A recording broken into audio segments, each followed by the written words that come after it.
କୋଉ ଗାଁ ଆପଣଙ୍କର? ବିଜୟନଗର। କଣ ହେଇଛି ଆପଣ ମେଡିକାଲ ଆସି ଆଜ୍ଞା ମୋ ପୁତୁରାଟା ଗାଡ଼ି ନେଇକି ଯାଉଥିଲା ଆକ୍ସିଡେଣ୍ଟ ଏଠି ପଡ଼ିଗଲା ଆଉ ସେ 108 ଗାଡ଼ିକି ଫୋନ୍ କଲେ ମୁଁ ମେଡିକାଲ ଆସି ଆଜ୍ଞା ଶୁଣୁନାହାନ୍ତି 108 ଫୋନ୍ ଉଠେଇଲେ ଉଠଉନାହାନ୍ତି ରିଙ୍ଗ କଲେ ଆଜ୍ଞା କାଟି ଦେଉଛନ୍ତି।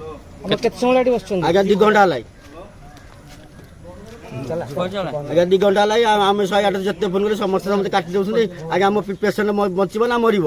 ଆମ ଗଣିଆ ମେଡିକାଲ ସବୁ କୁହାଗଲେ ମେଡିକାଲରେ କେହି ନାହାନ୍ତି ନା କଣ?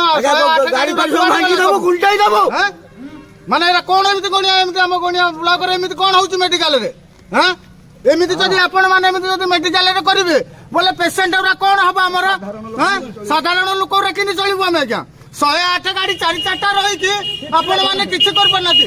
2 ଘଣ୍ଟା 3 ଘଣ୍ଟା ହେଲା ପେସେଣ୍ଟଟା ପଇଲାନି ଆପଣ ମାନେ ଗୋଟେ ଗାଡ଼ିଟେ ପଠେଇ ପାରୁନାହାନ୍ତି। ମାନେ କଣ ଭାବୁଛନ୍ତି ମେଡିକାଲ କଣ ସାର୍ ମାନେ କଣ ଭାବୁଛନ୍ତି ସବୁ? ଗାଡ଼ିଟେ ପଠ ବୋଲି ଫୋନ କଲେ ବି କାଟି ପାରୁନାହାନ୍ତି, କାଟି ଦଉଛନ୍ତି।